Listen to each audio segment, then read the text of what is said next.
අම්මා ලෑස්තිනේ හෙට අම්මා කිසිදු ඒ හරියන්නේ නැහැ මට හරියන්නේ නැහැ කියලා මම කිව්වා නෑ අම්මා ඉන්න මෙතන වෙන කාරුත් නෑ අම්මා ඉන්න කියලා.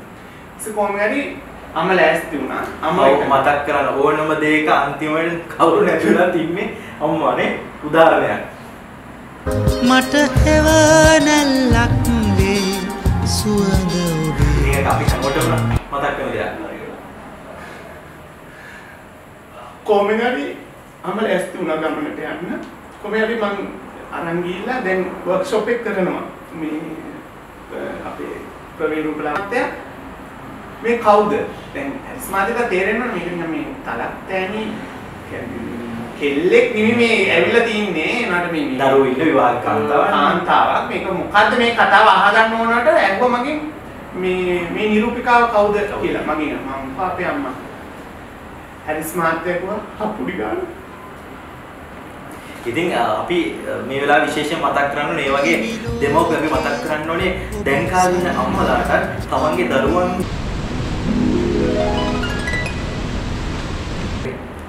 ශ්‍රී ලාංකීය කලා ක්ෂේත්‍රයේ අභිවෘද්ධිය උදෙසා නන් අයුරින් දායකත්වයේ සපයන සුවිශේෂී චරිත සොයාගෙන යන ගමනේ ගෝවිත්‍යංග YouTube නාලිකාවෙන් ටෝක් ඉතිහාස ඔස්සේ අද අපි සම්බන්ධ කරගන්නවා ශ්‍රී ලංකාවේ ප්‍රවීණ රූපලාවන්‍ය ශිල්පී සමුද්‍ර සිත්රුවන් වැලිවත්ත. සමුද්‍ර ඉතින් අද අපි ටෝක් ඉතිහාස වැඩසටහනට එකතු කරගන්නේ සමුද්‍රව. සමුද්‍ර කියන්නේ ක්ෂේත්‍රයේ ඉන්න ගොඩක් දෙනෙක් අනිවාර්යයෙන්ම නිරන්තරයෙන් දකින හමු වෙන චරිතයක්. ඉතින් සමුද්‍ර ඉස්සෙල්ලාම ඔයාගේ ප්‍රේක්ෂකාගාරයට මම කැමති සමුද්‍ර සිත්රුවන් වැලිවත්ත කියන්නේ කවුද කියලා ඔබගෙන් අහන්න. ඒ කියන්නේ මම කවුද කියලා දැනගන්න. ඔව්. ඔබ කවුද කියලා ඔබ දකින්නේ කොහොමද? මම හිතන්නේ මම හරි පොඩ්ඩ මෝඩල්. ඒක මම මුලින්ම කියන්න ඕනේ. ඒ මගේ අවංකත්වයේ වැඩි. ඇත්තටම කියනවා නිහඬ මම මගේ ජීවිතේ දුර්වලම තැන මම කිව්වොත් එimhe හැම වෙලාවෙම මට මගේ උදව්වක් හරි මොකක් හරි දෙයක් ඉල්ලුවොත් කරොත් එimhe ඒ වෙලාවේ මට කරන්න බැරි වුණත් මම හා කියලා බාර ගන්නවනේ. ඒක තමයි මගේ ජීවිතේ කරන ලොකුම මොඩල්. බැහැයි කියන්න පුළුවන් හැම අවස්ථාවකම හා කියලා බාරගත කරන මගේ ජීවිතේ කරන ලොකුම මොඩල්කම. ඒක මම එදත් අදත් මං හිතන්නේ මගේ ඉදිරියටත් ඕක වෙයි. ඒ මගේ අවංකත්වයේ වැඩිකම. ඒ අවංකකම වැඩිකමට මගේ ජීවිතේ මට ගොඩක් වැරදි ස්ථානක් තමයි ඒක. ඒ වගේම තමයි මගේ ජීවිතය ගැන මම කියන චරිතය කිසිම මට ගුරුවරයෙක් නැතුව මම කුඩා කල සිට විහංග කියනවනම් මට අවුරුදු 12 ඉඳලා මේ ශ්‍රේෂ්ඨේ අද මෙතනට එන්න අවුරුදු 25ක් තිස්සේ මම මෙතනට එන්න මම තනියම තමයි මගේ දේවල් ගොඩනගා ගත්තේ. ඒ කියන්නේ මේකප්ද මගේ ෆීල්ඩ් එකද එතකොට මම සිනමාව ටෙලිනාට්‍ය මේ රූපලාවන්‍ය ක්ෂේත්‍ර මේ හැම එකක්ම මට කවුරුත් හිටියේ නෑ. ඒ කියන්නේ මට පිටිපස්සේ මේක කරපන් මේකට යන්න මේකට එන්න කියලා කවුරුත් කිව්වේ නෑ. ඒ කියන්නේ මට ගෙදරිනුත් මට කවදාවත් මේක කරන්න මෙහෙම කරන්න කියලා කවදාවත් මට කියලාත් නෑ. හැබැයි ඒගොල්ලෝ බලන් හිටියා මම මොකද කොහෙද යන්නේ කියන එක බලන් හිටියා. ඒක මම වශයෙන් බලන් හිටියා. හැබැයි ඒගොල්ලෝ දැනගත්තා මම කවදාවත් වැරදි මාර්ගයක යන්නේ නෑ. මේක මොකක් හරි යාගේ මාර්ගයක් එයාගේ අරමුණක් කියන්නේ. ඉතින් මම ඊන හොයාගෙන යනවා කියලා. ඔව් මොකක් හරි එකක්. යාත් මොකක් හරි තියෙන උපැත්තින් තියෙන දෙයක් කියලා. ඒක උපැත්තින් දෙයක් කියන්නේ මම පොඩි කාලේ ඉඳන්ම විහංග මම පේපර් රිබන් මගේ වහගෙන. ඉතින් ඒ නිසා මට ඒ මගේ වෘත්තියම මට හැදුනා එතනට. ඉතින් ඒ වගේ චරිතයක් මම. ඉතින් මේක මගේ දෙවියෝ විසින් මට උපැත්තිම දුන්න දායාදය තමයි මේ කියන්නේ සමුද්‍ර කියන පුද්ගලයා. ඉතින් ඒ නිසාම තමයි අද අපි අපේ නාලිකාවල ඔබ සොයාගෙන ඉන්නේ. මොකද අපි මේ වැඩසටහන් මාලාව තුළම අපි ක්ෂේත්‍රීය ප්‍රවීණයන්, ප්‍රවීණ රංගදරයන්, නාට්‍ය ශිල්පීන් මේ සුවිශේෂී වූ කලාකරුවන් එකතු කරගන්නවා. ඒ සමගම අපි තමයි නවකයන්, ආධුනිකයන්, ක්ෂේත්‍රයේ නැගීගෙන යන පුද්ගලයන් හැමදෙනාම එකතු කරගන්නවා. ඉතින් අපි ඔබ එකතු කරගන්නේ ප්‍රවීණ රූපලාවන්‍ය ශිල්පියෙක් විතර. මොකද ඔබ you deserve it. ඒ නිසා. ඉතින් මේ එන ගමනේදී මට දැනගන්න ඕනේ ඔබට ස්තුති කරන්න බොහෝ දෙනෙක් ඉන්න පුළුවන්. නමුත් ඔබට හිතුණත් මෙන්න මේ පුද්ගලයා මගේ ජීවිතේ හමු නොවුණා නම් අද සමුද්‍ර මෙන්න මේ තැන නැහැ කියලා කිව්වොත් වට එහෙම හම්බෙන්න පුද්ගලයා කවුද ඉන්නේ? ඒ කියන්නේ ඔයාව මේ තැනට ඔසවලා තබපු යම් පිරිසක් ඇතිනේ. මෙහෙමයි. විහංග මාව ඔසවලා තැබුවයි කියලා කෙනෙක් මගේ ජීවිතේ නෑ. එහෙම තැබුණාන් ඉන්නේ මගේ අම්මයි තාත්තයි විතරයි. කියන්නේ ඒ දෙන්න මාව බිහි කරපු නිසා මම මගේ ශේෂ්ත්‍රය මම හදාගත්ත නිසානේ මම මෙතෙන්ට ආවේ. ඉතින් මාව ඔසෝලා තැබුවයි කියන කෙනෙක් මට නෑ. ස්තුති කරන්න ඕන කට්ටියක් ඉන්නවා. ඒ කියන්නේ සමහර විටදී මට ටීවී channel එකකට ආරාධනා කරපු කෙනෙක් ඒ වගේම දැන් ඒ වගේ කට්ටිය ඊට පස්සේ මොකක් හරි දෙයකට මට මොකක් හරි රෙස්පෙක්ට් කරපු කෙනෙක් ඉන්නවා. ඔව් ඒ වගේ කෙනෙක් ඉන්නවනේ මට ඒගොල්ලන් තෑන්ක්ස් කරන්න. ඒකත් ඒ මගේ වෘත්තිය නිසා. ඒ කියන්නේ මං ගොඩනගාගත්ත දේ නිසා තමයි එයාලට නැතුව මාව කවුරුත් මෙතනට නග්ගලා උස්සලා තියලා මම එහෙම කෙනෙක්ට අනේ මට thank you මාව මෙතනට උස්සලා තිබ්බයි කියන එහෙම කියන කෙනෙක් මට නැහැ නේද? ඇත්තටම ඒක මම මේක සමහර වෙලාවට මම මේක හරි සතුටින් කියනවා. ඒ මන් නැත්නම් ඉතින් මට කියන්න අපිට තේරෙන සමතර මොකද යම් අයෙක් බොහෝ දුෂ්කරතා බාධක මැඩලගෙන තමන්ගේ සුව ශක්තියෙන් ඉදිරියට ආවට පස්සේ ඒ කෙනාට ඒකට අපිට ඊගෝ කියලා නෙමෙයි කියන්නේ. ඒකට කියන්නේ self confidence කියන දේ ඇති වෙනවා. මම හිතන්නේ ඔයාලට තියෙන අන්න ඒක. ඉතින් සමහරවිට දැන් මේ යන ගමනේදී ඔබ තනියෙන් යන ගමනන්නේ ඔබ කියන විදිහට ඔබ තනියෙන් යන ගමන. තනියෙන් යමනක් යද්දී බොහෝ ප්‍රශ්න ඇති. බොහෝ කරදර, බාධක, සිත්වුල් ඇති. ඒ පිළිබඳ මතක හිතෙන කතා ඇති. අපි ඒක කතා කරමු. ඔව්. තනියෙන් අපු ගමන. දැන් අද මම ඒ කියන්නේ අවුරුදු 12 ඉඳලා පටන් අරගෙන අවුරුදු 12 පුංචි කොල්ලා ඒ පොඩි සමුද්‍රකේ පොඩි කොළු ගැටයා දැන් අද වෙද්දි මුහුපුරාගේ තරුණයෙක් වෙලා තමන්ගේම ව්‍යාපාරයක් ගොඩනගගෙන ඉස්සරහට යද්දි මේ අතර තුනේ ඇති වැඩිච්ච දැන් රිදිච්ච දැන් අඩපු දැන් හිනාවෙච්ච දැන් ඇති. අපි නම් පටන් ගමු විහංග 12 ඉඳලානේ. ඒකෝට තමයි මේ කතාව නැත අතරින් පතරින් આવත් වෙනවා මටත් මතක නැති වෙනවා මං ආව මාර්ග මොකද දැන්නත් මට අවුරුදු 38ක් නේ. දැන් අපිට දැන් අපේ කොල්ලු කාලේ නෙවෙයි දැන් මේ යන්නේ දැන් ඉන්න වයසට යනකම් තාම කොල්ල තමයි. ඉතින් ඒ නිසා අපිටත් අමතක වෙනවා මේ බිස්නස්. ඇත්තටම මේ අමතක වෙන රෝගේ ඇත්තටම ඇති වෙන්නේ විහංග වෙන එකක් නෙවෙයි. අපේ කාර්යබහුලත් එක්ක නේ අපේ ඔළුවේ වැඩ කරන්නේ අනුන්ගේ වෙඩින් එක. අපි ඒක වගකීමක්. ඒක ඒ වෙලාව මගේ දැන් කතාවට එන්න කලින් මම කියන්නේ අපි කරන්නේ සර්විස් එකක් ඒ වගේම අපි ඒගොල්ලන්ට කරන උදව්වක් හැමදේම ජීවිතේ අත්‍යවශ්‍යම දෙයක්. අපිට ඒක ඕල්ට කරන්න වෙන බෑ රිප්ලේස් කරන්න. කවදාවත් පස්සට දාලා අනේ මේක කරන්න උනා නෑ උනේ නෑ කියලා කියන්නේ you can't say sorry. ඒ මොහොත නැකත. ඒ වෙනනේ ඒක ආයිත් ඒ මිනිසුන්ට ඒ දවසට වීදම් කරන මුදල ඉතින් අපි ඇත්තටම කියනවා නම් අපි ළඟට ඇවිල්ලා වගකීමෙන් බාර දෙනවා නම් දෙයක් අපි හරියටම කරන්න ඕන විදිහට. ඉතින් ඒ නිසා මම ඇත්තටම කියනවා නම් මම ගොඩක් දුර ගමන්දී මම වලට අනේක ගොඩක් අඩු කරලා තියෙන්නේ මේ දැන් මේ වකවානුවේ තුල. මේ කොවිඩ් රෝගෙත් එක්ක අපිට බාර දීලා තියෙන ගොඩක් වෙඩින්. දැන් මේ පෝස්ට්පෝන් වෙච්ච වෙඩින් මේ දවස්වල කෙරෙන්නේ. ඒ නිසා අපි ඇත්තටම පරිස්සම් වෙනවා. මම කියන්නේ ඔයාලත් පරිස්සම් වෙන්න ඕනේ. අනිවාර්යයෙන්ම මේ නිවාඩු දීර්ඝ නිවාඩු වලට ඇතරගෙන මේ දීර්ඝ නිවාඩුවේ අපිත් ආසයි කොහේ හරියන්නේ. ගියේ නෑ. මේ අනුන්ගේ වෙඩින් අපි මේ බාර ගන්න. ඒ වගකීම් නිසා අපිට ඉවසන්න. ඇත්තටම කියනවා නම් ඒ වගකීම නිසා තමයි ඇත්තටම ගියේ නැත්තේ. වෙන එකක් හඳ නෙමෙයි ගිහිල්ලා අපිට නිකන් ලෙඩක් රෝගයක් කරනවා තර මිනිස්සුන්ගේ ආයි පෝස්ට්පෝන් වෙලා ආයි ඩේට් දාගත්ත වෙඩින් එක ආයි කල් එක්ක මගෙන් කරගන්න බැරි වෙනවා වෙන කෙනෙක්ට.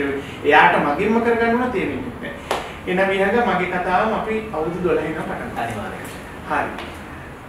මට පොඩි කාලේ ඉඳන්ම තිබ්බා මේ විහංග මේ පේපර් රිබන් වලින් එන මම ඉස්සරහට මම පහවසර මට මතකම පහවසර පන්තිය මට ඊට කලින් පන්ති වල මම කරපේව එච්චර මතක නෑ අත්වැඩ කියලා එකක් තියෙනවා. අත්වැඩකට මම ලස්සන මේ ගෙදර තිබුණු මේ වත්තේ තිබුණ අපේ ගේ ඉස්සරහ තිබුණ මේ මට නෝනේ අඹ ගහ. ඒ අඹ ගහේ අඹ අත්ත වේලද. ඒ වේලිච්ච අඹ ගහ මම වෙනම පොඩි කෝප් එකකට ඒක හිටෝලා වේලිච්ච අඹ ගහ ඒකට ප්ලාස්ටික් එකක් දාලා මම හදලා තිබ්බා.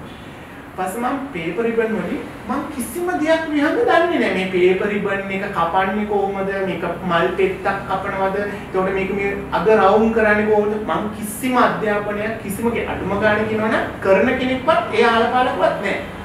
ඒ කියන්නේ ඒක මම හිතන්නේ එතකොට මට ඒක බෝන් ටැලන්ට් එක එනවා. මගෙන් ආපු එකක් ඒක සහජ ඇතිය උපැත්තීම එක නේ පෙර ආත්ම මම හිතන්නේ පෙර ආත්මෙක එකක්. පුරුවක් ඒක. ඉතින් මට මම ඒ සමහර කෙනාට මල් පෙතීම අග රවුම් කරලා එම් කළා රෝස මල් එක එක පොඩි පොඩි මල් හදලා අර මම වේලිච්ච අත්තට මම හදලා. දැන් ඒකට මම මල් හදන්න ගියේ පන්ති කාමරේ තුල. මම දැන් ගෙදරින් හදාගෙන ඉඳියොත් තියෙනවනේ ගුරුතුමී හිතනවා මේක මේ තාත්තා හරි අම්මා හරි කවුරු හරි උදව් කරලා මේක හදුවේ. ඉතින් මම හැදුවේ ඒක ඇත්තම කියනවනම් පන්ති කාමරේ. ඉතින් මිනිස්සුත් දැක්ක ළමයිනුත් දැක්ක මම හැදුවේ. ඒකට ඇත්තටම මට මගේ ජීවිතේ වැඩිම ලකුණු. මෙතෙක් කියන්නේ මම උසස් පෙළ දක්වාම ඉන්න දවසේ මෙතෙක් වැඩිම ලකුණු අරන් තින්නේ මම ඒ 5 වසර පන්තියේදී අත්වැඩ ලකුණු 98ද 90 පාදවල ඒක පොඩි නීට්නස් එකේ පොඩි අඩුවක් තිබුණ නැත්නම් CNC එක දෙනකොට එන්න දුන්නේ මට 98යි. ඒක තමයි මම කිසිම විෂයකට එච්චර ලකුණු අරන්නේ අන්න ඒ විෂයට විතරයි මම අරන්නේ. ඒක මට හොඳට මතකයි 5 වසරේ. ඊට පස්සේ මම පොඩි බාධා කිරීමක් කරනවා. හැබැයි ඒ විෂය එක දිගටම තමන්ගේ සීනේ කරා අරන් ගිහිල්ලා අද ඔහුගේ ආදායම් මාර්ගය කරගෙන සමාජයට ශාස්ත්‍රයටත් මේවරක් කරගෙන සුවිශේෂී චරිතයක් විදිහට පත් වෙලා තියෙනවා. ඉතින් ඔබ දක්ෂ මොනවටද ඒ සීනේ ඔස්සේ හඹා යන්න කියලා කියන හරි අරමුණක් ඇතුව. ඔව් ඊට පස්සේ විහංග මම එතනින් කොහොම වෙනකොට මට මම ලංකාවේ ඒ වෙනකොට තිබ්බේ ලංකාවේ නාලිකා 3යි නැත්නම් 4යි. ඒ කියන්නේ රාජ්‍ය නාලිකා 2 සහ පෞද්ගලික නාලිකා 2යි. මම හිතන්නේ නම් වශයෙන් කිව්වට තමයි ජාතික රූපවාහිනිය සහ ITN එක තමයි අපේ මුලින්ම නාලිකා. ඊට පස්සේ තිබ්බ TNL එකයි MTV. ඒ කියන්නේ සීර්ෂ TV මුලින්ම MTV තිබ්බේ. MTV එක ගියා ඉස්සර ලියතඹර කියලා වැඩසටහන. ලියතඹර මම කියන්නේ 94 95 96 වගේ. ඒ වකවාණු වල ලියතඹර. ඉතින් ඒක විතරයි කාන්තා වැඩසටහනක් කියලා මුළු ලංකාවෙම කිසිම යන්නේ ඒක විතරයි. ඉතින් පත්තරවල ගියාට අර ලයිව් බලන්න තියෙන්නේ ඒක විතරයි. ඒක ඉස්සර මේකප් කරන හැටි එවකට ඉඳපු රූපලාවන්‍ය ශිල්පිනිය මේකප් කරන හැටි අර මේවා කියලා. මම ඉතින් ඕක බලන් ඉන්නවා කරන විදිය මෙහෙම. ඉතින් ඇත්ත වශයෙන්ම කියනවා අපේ ගෙදර තිබ්බේ අයිලයිනර් එකක් තිබ්බා. අපේ අම්මා පාවිච්චි කරන ලිප්ස්ටික් එකක් තිබ්බා. ඒකත් පරවන එක මේ ඇඟිල්ල ගාලා දාන වගේ ඒ වගේ මට මතක හැටියට අපේ ගෙවල් වල ලිප්ස්ටික් එකක් විතරයි තිබ්බේ. ඔව් ඉතින් අයිලයිනර් එකක් කියන අපේම අයිබ්‍රෝ එකක් වගේ අඳින්න වගේ තියාගත්තේ. ඒනේ රෝස් පවුඩර් එකක් තිබ්බා. ඔච්චරම තමයි අපේ ගෙදර තිබ්බේ. ඉතින් දැන් ඒ කියන දේවල් විතරයි. ඊනොට මම ටීවී එකේ දැක්කම මෙහෙම මේ පාට කරනවා මෙහෙම ඉතින් මම බලන් ඉන්නවා. මම ඒවා හැමදාම ඉරිදා හවස 5ට ඔය වැඩසටහන ගියේ මට මේක හොඳට මට අද වගේ මතකයි. මට අවුරුදු මම හිතන්නේ 10ක් හරි 11ක් හරි ඇති. ඒ කියන්නේ 6 වසර වගේ 7 වසර වගේ වකවානුව. 12. ඔව්. නෑ 12ටත් කලින් මම ඊට කලින් තමයි මම ඔය ප්‍රෝග්‍රෑම් එක බල හිටියේ. මම කොහොමද ඉරිදා ඔය ප්‍රෝග්‍රෑම් එක මික්ස් කරන්නෙම නෑ. කරන්ට් එක ගිය දවසක හැරෙන්නේ නැත්නම් මම අනිවාර්යයෙන්ම ඔය ප්‍රෝග්‍රෑම් එක බලනවා. ඉතින් මම ඕක බලලා ඒකේ මම එක දේවල් ඊට පස්සේ අපේ පාසලේ තිබුණා එක එක කලා උල්ලේවල ඒවම ඊට ඒවලට එක එක ඇන්ගල්ලා මේකප් කරනවා මම බලන් ඉඳලා තියෙනවා. මේගොල්ලෝ මේ කරනවා. ඊපස්සේ මට ඕමම ඉන්නකොට මම කලා උල්ලේලට අපේ පාසලේ කලා උළෙලට මම මාත් එක්ක ඉන්න ළමයට කො අනේ ඔය මේකප් ඕනේ මම කරලා දෙන්න මමත් කරන්නම් කියලා මමත් ඉතින් අර තීනේ වලින් අතුල්ලා ඒගොල්ලන්ට ඔපචුනිටි එකක් ගත්තා. ගත්තා ඉතින් ළමයින්ට මේකප් වල ඉතින් ඒක ඕව මේකප් එකක්ද වේදිකාවේ යකු වගේ පේනවද ඒව මම බලන්නේ කොහොම හරි අර මේකප් අතුල්ලනවා ලිප්ස්ටික් එක ගානවා අර කරන්න ඕන වැඩ අර කරන්න ඕන අංගනය දකින්න ටික කරලා දෙනවා. ප්‍රැක්ටිකලි කරනවා. ඒක තමයි මුලින්ම ඔන්න මේකප් එකක් කියලා මුලින්ම අත ගහපු දවස. කමෙන්ට්ස් කොහමද ඒකද? ඇත්තටම කියනවා නම් ගුරුවරු හිටන්කෝ මෙයාට කරේ. හැබැයි ඔයාට හරියන්නේ මේක තමයි කියලා ඒවත් කියනවා. ඒ වගේ ගුරුවරුත් මට කියන්න ගත්තා. ඔයාට හරියන්නේ මේක තමයි කියලා. ඊපස්සේ ඉතින් ඒක තමයි මුලින්ම ආපු කමෙන්ට් එක. ඊට පස්සේ මට කාලයක් යනකොට මම අපේ අම්මගේ කොණ්ඩ මොස්තර අරගෙන මම ටීවී කියන වැඩසටහන අරන් මම කොණ්ඩ මොස්තර දාන්න ගත්තා. ඉගෙන ගන්න ආරම්භය. ඉතින් මම ඕව හොඳට කරා. ඒ වකවානුවේ තමයි අපේ පුංචිගේ විවාහ මංගල උත්සවය පැවැත්වෙනවා. මට වයස මම හිතන්නේ අවුරුදු 11ක් විතර. පුංචිගේ විවාහ මංගල. ඒතර පුංචිගේ විවාහ මංගල උත්සවයට අන්දන්න පිටින් එනවා ගෑනු කෙනෙක්. ඒ ගෑනු කෙනා අන්දන විදිය මම බලන් හිටියා. මම කොහොමද දෙයක් කරන්න පුළුවන් වගේ කියලා මටත් හිතෙනවා කියලා මේ පොඩි මම මේ පොඩි කොල්ල මම මේ හිතන්නේ මේක. ඊපස්සේ මම ඕමෙන් පස්සේ ඊට දැන් මාස සතියකට දෙකකට පස්සේ ඒ වෙඩින් එක ඉවර වෙලා තමයි මම අපේ අම්මට මම මුලින්ම මේකප් එකක් දාලා කොණ්ඩ මොස්තරයක් දාලා අඳන්න ගත්තා. ඒකට ගත්තෙත් අපේ ආච්චිගේ ළඟ තිබ්බා පරණ වෙඩින් සාරිය. තාමත් තියෙනවා මට දීලා තියෙන එක. ඒ පරණ වෙඩින් සාරිය විහංග මම කරපු වැඩේ මේ ඒක අපේ අම්මට මං අන්දලා මේ මේකප් එක දාලා ෆොටෝ සුට් උනක් දැනුමක් පෙන්වන්න උනා එච්චර පොඩි රැවුලවත් නැහැ උනේ. ඉතින් මේ මං කොමෙන් අන්දලා මං ගත්තා. මට ෆොටෝස් එක දාන්න ඕන වීඩියෝ එක එකතු කරන්න පුළුවන්. හරි. ඊට පස්සේ මම දැන් ඒක කළා ඒක තමයි මගේ පළවෙනි දවසේ පළවෙනි මනමාලි. ඒ කියන්නේ ඩ්‍රෙසින් එක. ඒ කියන්නේ මනමාලි කියලා සම්පූර්ණ වෙනවා. අම්මා තමයි මනමාලි. පළවෙනි නිරූපිකා. ලස්සන ආශිර්වාදාත්මක ආරම්භයක්. ඔව්. ඊට පස්සේ මේ මම ඊට පස්සේ මට හැරිස් විජේසිංහ මහත්මයාගේ වැඩමුළුවක් තිබ්බා. ජේ.ආර්. ණයවර්ධන කේන්ද්‍රයේ. ඒකේ තිබ්බ දැනට ලංකාවේ ඉන්න ඔය ධනංජය බණ්ඩාර, සුමුදු වසන්ත අපි අඳුරන්නේ නැහැ. චූටි කොල්ඩෝ ඒ මුත් චූටි මමත් පොඩි ඊටත් වඩා පොඩි මම සුමුදු වසන්ත කියන්නේ මටත් වඩා වැඩිමල් මනුස්සයෙක්. එතකොට මට වඩා අවුරුදු 3කට 4කට වැඩිමල් ධනංජය. අපි යාළුවෝ පස්සේ කියන්නේ ඒකට අපි ක්ලාස් එකකදී එක්තරා ක්ලාස් එකකදී අපි යාළුවෝ වෙලා හිටියා. එනකොට මේ අපි අතෙන්දී අඳුරන්නේ නැහැ. එක ගමේ එනකොට පානදුරේ. දැන් හරියට පානදුරේ ධනංජය බණ්ඩාරත් පානදුරේ මමත් පානදුරේ. එනකොට අපි අඳුරන්නේ වර්ක්ෂොප් එකට ඇවිල්ලා හිටියා. ඒ වර්ක්ෂොප් එකට මමත් දැන්ටත් තියෙනවා අපේ එක්තරා පත්‍රය. නවලිය පත්‍රයෙන් තමයි අනුග්‍රහ කරන්නේ. අපි සර්ටිෆිකට් එකක් දීලා තියෙනවා. කොහොමද ওই වර්ක්ෂොප් එකට යනවා. වර්ක්ෂොප් එකට යනකොට අපිට මොඩල් කෙනෙක් අඳින්න ඕනේ. ඒක දීලා දෙනවා ඔබ නිරූපිකාවක් රැගෙන පැමිණිය යුතුයි. ඉතින් මට අවුරුදු 12 13ක් වගේ වයසක. ඉස්කෝලේ යද්දී යන්න දුන්නාද එහෙම ගෙදරින් එහෙම? නෑ අපේ අම්මා එන්න බාධා කරලා තිබ්බෙත් නෑ. ගෙදරින් කුත් කියලා තිබෙත් නෑ. මම කො මෙන්න මේ වර්ක්ෂොප් එකක් තියෙනවා. මට යන්න ගෑලා. ඉතින් ඇත්තටම කියනවා නම් මම අපේ නැන්දලාගේ දුවලා ඉන්නවා මට වඩා වැඩිමල් අක්කලා මම ඉවරට ගියා. ඊට පස්සේ එයාලා කිව්ව උත්තරේ තමයි මට අනේ මේගොල්ලෝ බඳලා නෑනේ තාම බඳිනවා හිතලත් නෑනේ. ඉස්සෙල්ලාම ඉතින් මේ වේල් එකක් දාන්නකම් ඕව කරන්න බෑ. මොන අපේ නැන්දලාගේ කුංචිලාගේ දුවලා කියපු කතාව. ඊට පස්සේ අපි දන්නම යාළුවන්ගේ අක්කලා කියලා ඒ කිව්වේ සමහරුන්ගේ අර වචනේ ඇඟලු තාම බැඳලා නැහැ. ඒ කාලේ තිබ්බනේ ඕම එකක්. කියන්නේ ඉස්සෙල්ලාම වේල් එකක් දානකම් ඕව මනමාලික් අඳින්න කැමති නෑ. සුදු සාරිය අඳින්න කැමති නෑ. මනමාලික්ගේ විදියට සාරිය අඳින්න ආස නෑ. ඒ වකවානුවක් තිබ්බා. ඕක 2000 වගේ නම් කොහොමද කියලා අපිට. දැන් මේ අඬ ගන්න පරක්කු විතරයි. ඒ කාලේ එහෙමයි තිබුණේ තත්ත්වේ. ඉතින් දැන් අපිට බලෙන් ගෙනල්ලා දානවා. මේ අනේ මෙයා කොහේ රූපවාහිනී වැඩසටහනකට පත්තරයකට උඹලා නිකන් හරි අඳලා දාන එක දැන් ඒ දවස්වල ඔයා කියන්නේ මම විහංග මම ගීපු නැති ගියක් නෑ. අර අබමිටක් හොයන්න කිසාදෝත මේ අර ගියා ගානේ වගේ මිනිහෙක් මරකුනේ ඒ වගේ මම දන්න ගොඩාක් මං අඳුරන්නේ හැමෝම ළඟම ගියා. හැමෝම බෑ. එකක් මෙහෙම එන්න. සමහරක් වෙලාවට මට ඒ දේ කරන්න පුළුවන්ද කියන එකයි උගලන්ට හිතෙන්නත් ඇත්ත. හරි පොඩි ළමෙක් නිසා. පොඩි එකෙක්ද මූවෝ මේකල අපේ ළමයිනුන් ලැජ්ජ වලටපත් වෙනවා. ඇත්ත. එක පැත්තකින් එයාලා එහෙම ගත්ත තීරණේ හරි. එක පැත්තකින් එයාලා හිතන්නේ නැති අර පැත්ත. සංස්කෘතික පැත්තෙන් අපේ ළමයි තාම බැඳලා නැහැ, බඳින්න හිතලා නැහැ. ඒ නිසා මේ දේ කරන්න බෑ කියලා. ඒක. තුන්වෙනි පැත්ත හිතන්නේ නැති සමහරක් වෙලාවට මේ ඕනේ නැහැ. ඒ කාලයත් එක වෙනස්නේ.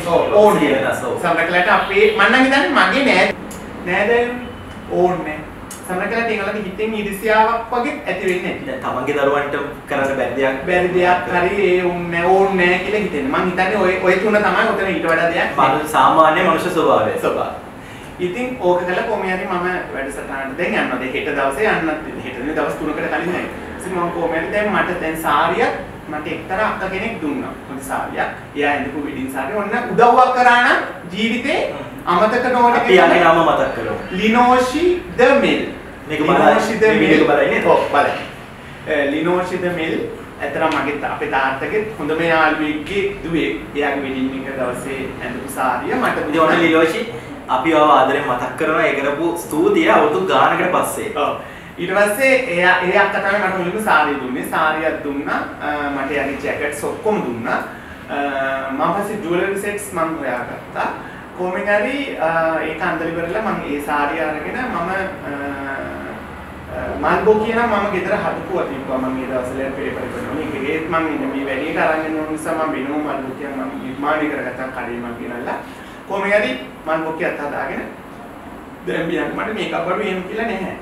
ගෙදරම තිබුණ රෝස් පවුඩර් දෙකක් තුනක් ෆවුන්ඩේෂන් වගේ තිබ්බා. ඒ කියන්නේ මම අර ටී ප්‍රෝග්‍රෑම් එකේ බලලා මම කඩෙන් ගිහිල්ලා ඒ දවසේ ලක්මි කියලා තිබ්බා ෆවුන්ඩේෂන්.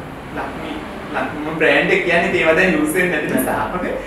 ලක්මි ෆවුන්ඩේෂන් ක්‍රීම් එක තමයි මම මුලින්ම අරන් ගියේ. මම ඒකෙන් කලර්ස් දෙකක් තුනක් විතර මම අරන් තිබුණා. ඉස්සර මම ගානක් කියන්නේ 110ක් නැත්නම් 99 මේ ෆවුන්ඩේෂන් එක. ඒ කියන්නේ වටිනාකමක් තියෙනවා. ඔව් ඒ වක දැන් 1000 ගණක් වගේ වෙන එකක් කරනම ඒ කාලේ. ඒ කාලේ රුපියල් 99යි 100යි එක කියන්නේ 99 100 100 ගණන් තමයි තිබුණේ.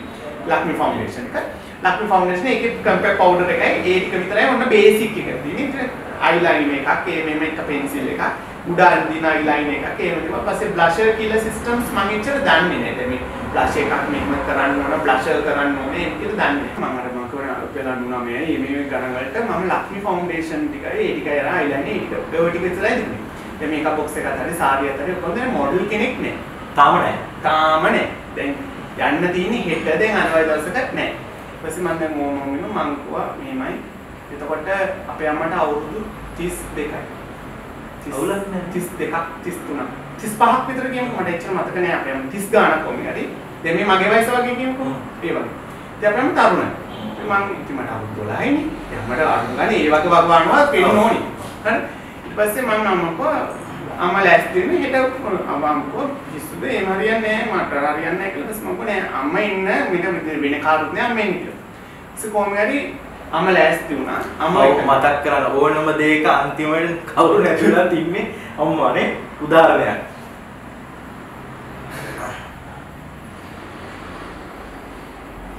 ඉතින් ඒක අපි හැමෝටම මතක් කරන දෙයක්.